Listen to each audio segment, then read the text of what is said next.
हरि ओम.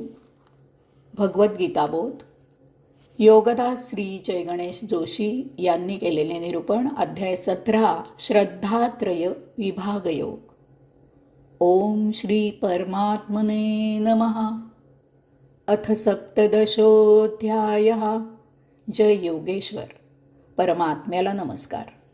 अध्याय 17 श्लोक क्रमांक 17. श्रद्धया परया तप्तं तपस्तत त्रिविधं नरैः अफलाकांक्षिभिर्युक्तैः सात्विकं परिचक्षते.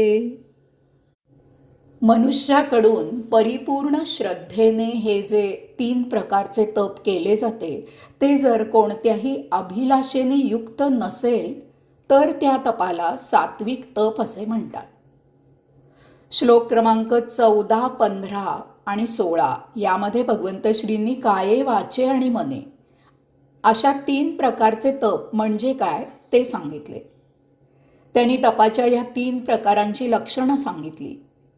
तपाचरण करायचे असल्यास आपण कसे असावे ते सांगितले. आता या 3 प्रकारे तपाचरण केले असता ते तप सात्विक, राजस किंवा तामस असते ते या श्लोकापासून सांगत आहेत. याचा अर्थ काये, वाचे आणि मने तपाचरण केले तरीही त्यातील मनुष्यातील तम, रज आणि सत्व या गुणांचा प्रभाव तसाच राहतो.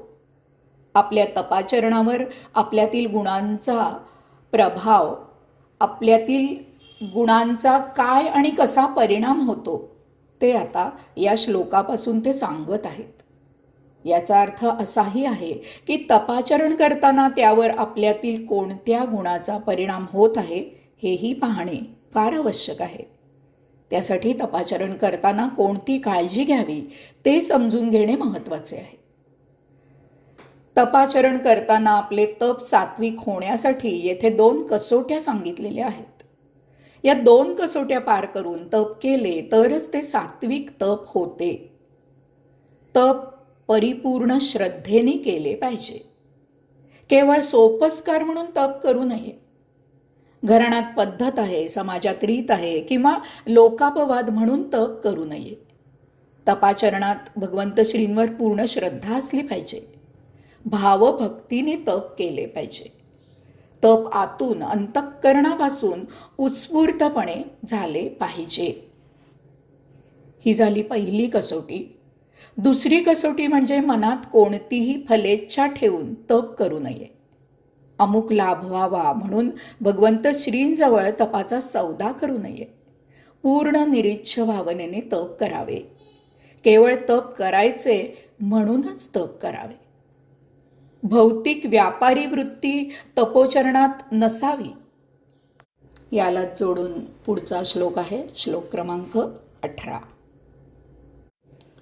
सत्कारमान पूजार्थं तपोदंभेन चैव यत् क्रियते तदिह प्रोक्तं राजसं चलमध्रुवम्.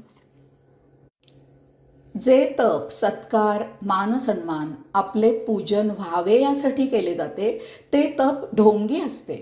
ते तात्पुरते आणि नाश पावणारे असे राजस तप असते.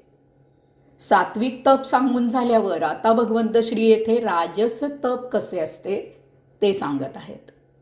राजस तप आपला 4 जणात सत्कार व्हावा, लोकांनी आपल्याला हार थुरे घालावेत, आपली पंचक्रोशीत प्रसिद्धी व्हावी, आपण इतरांपेक्षा काहीतरी निराळे आहोत हे सर्वांना दिसावे, लोकांनी आपल्याला पूजनीय मानावे आणि आपली पूजा करावी, तसेच सर्वांनी आपला मान सन्मान करावा, समाजात आपला उदोउदो व्हावा यासाठी केले जाते.